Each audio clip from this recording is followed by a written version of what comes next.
আজ আমার বান্ধবী মামনির স্বাদ। ওর স্বাদে গিয়ে আমরা সবাই মিলে কতটা মজা করলাম সমস্তটা শেয়ার করব আজকের এই ব্লগে।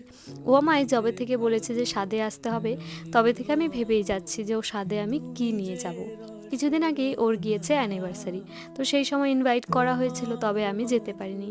তবে ওর জন্য অ্যানিভার্সারির গিফট আমি নিয়ে রেখেছিলাম, একটা শাড়ি নিয়েছিলাম।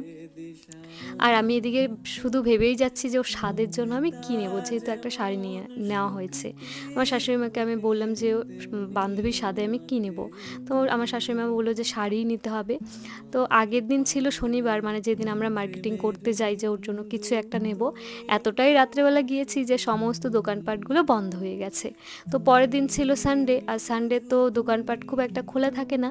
ও আমাকে বলছে যে রাস্তায় যেখানেই দোকান খোলা পাবো সেখান থেকে শাড়ি নিয়ে নেবো। তো রাস্তায় একটা দোকানও খোলা পাইনি, মানে আমরা যেই রাস্তা দিয়ে গিয়েছি। তারপরে আমি ওকে বললাম ঠিক আছে তাহলে আমবাড়ি বাজার থেকেই নেব, যেহেতু আমবাড়ি বাজার টুকটাক আমার চেনা আছে।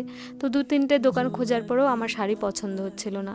তারপরে একটা দোকানের শাড়ি পছন্দ হলো, সেখানে শাড়ি দেখে এতটাই ভালো লেগেছে যে আমার বর বলছে যে তোমার জন্য একটা নিয়ে নাও।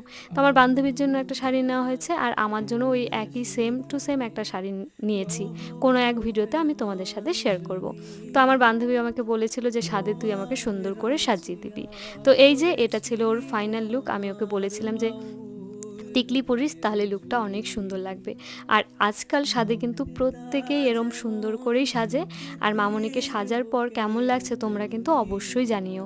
আর এই যে শাড়িটা পরে রয়েছে হোয়াইট আর রেড, ও কিন্তু মার্কেটিং করতে যায়নি, ওর হাজব্যান্ড মানে রাজা কিন্তু এই সুন্দর শাড়িটা ওর জন্য নিয়ে এসেছে। আমার এত ভালো লাগছিল, আমি ওকে বারবার করে বলছিলাম যে রাজার কিন্তু খুব ভালো চয়েস, খুব সুন্দর এনেছে তোর জন্য শাড়িটা।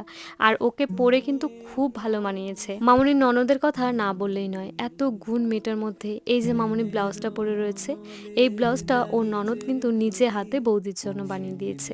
এখানে হয়তো বোঝা যাচ্ছে না মামনি যে হাত ভর্তি মেহেন্দি পরেছে দু হাতে, সেই দু হাতে মেহেন্দি কিন্তু ওর ননদ পরিয়ে দিয়েছে। এত সুন্দর করে এত নিখুঁতভাবে মেহেন্দি পরিয়েছে।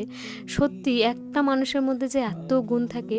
এই যে মামনি যে বসে রয়েছে, পাপোশের ভিডিওটা আমার করা হয়নি, ওই যে উলের কাজ করে যে পাপোশগুলো তৈরি হয় না, ওই পাপোশগুলোও কিন্তু ওর ননদ বানিয়েছে। আর এই যে কেকটা দেখতে পাচ্ছ, কেকটা যে ওরা কাটিং করছে, এই কেকটাও কিন্তু নিজে হাতে ওর ননদিনী বানিয়েছে। আমি শুধু বাড়িতে আসার পর ভাবছি যে একটা মানুষের মধ্যে এত গুণ থাকতে পারে। ওর যার সাথে ভবিষ্যতে বিয়ে হবে, সত্যি ছেলেটা কিন্তু অনেক লাকি। আর যার কথা বলছিলাম এই যে এটা হলো মামনির ননদিনী, খুব ভালো একটা মেয়ে, খুব লক্ষ্মী মেয়ে। যাই হোক, পরের দিন সকাল সকাল আমরা কিন্তু দুজনে মিলে চলে আসি বাড়িতে। ব্লগটি তোমাদের কেমন লাগলো জানিও।